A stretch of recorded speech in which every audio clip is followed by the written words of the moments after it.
అందరికీ ప్రపంచ కార్మిక దినోత్సవ శుభాకాంక్షలు. రేపు మన రాష్ట్రానికి మన గౌరవనీయులు మన ప్రధానమంత్రి శ్రీ నరేంద్ర మోడీ గారు చేయబోతున్నారు.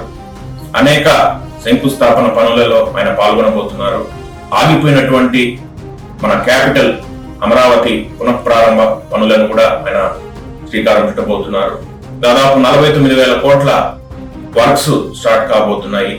అదేవిధంగా డిఆర్డిఓ, డిపిఐఐటి, ఎన్హెచ్ఐఏ, రైల్వేస్ వీటన్నిటికి కూడా దాదాపు కొన్ని వేల కోట్ల పనులకు ఆయన శ్రీకారం చుట్టబోతున్నారు. రైల్వేస్ కు దాదాపు 3,200 కోట్లు కేటాయించడం జరిగింది. అదేవిధంగా నేషనల్ హైవేస్ కు 3,000 కోట్ల పైచీలకు వర్క్ స్టార్ట్ కాబోతున్నాయి.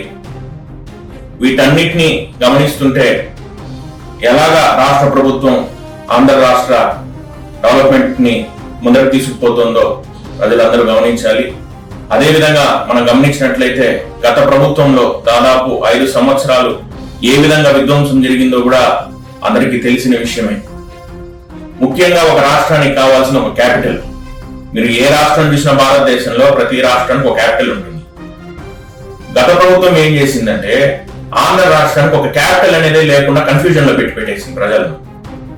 ఇప్పుడు ఒక వ్యక్తి పని కోసం క్యాపిటల్కి వెళ్తే అన్ని ఒక దగ్గరే చేసుకునే విధంగా క్యాపిటల్ ఉంటుంది ఎక్కడైనా కూడా.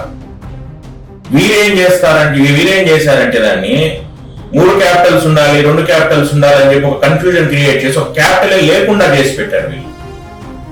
ఇప్పుడు మళ్ళీ ఆ డ్యామేజెస్ అన్ని మళ్ళీ రీస్టార్ట్ చేస్తూ ఇప్పుడు మళ్ళీ పునఃప్రారంభం చేయాల్సిన పరిస్థితి తీసుకొచ్చారు. దాదాపు 20 ఏళ్ళు మన రాష్ట్రాన్ని వెనక్కి తీసుకెళ్లిపోయారు వాళ్ళు.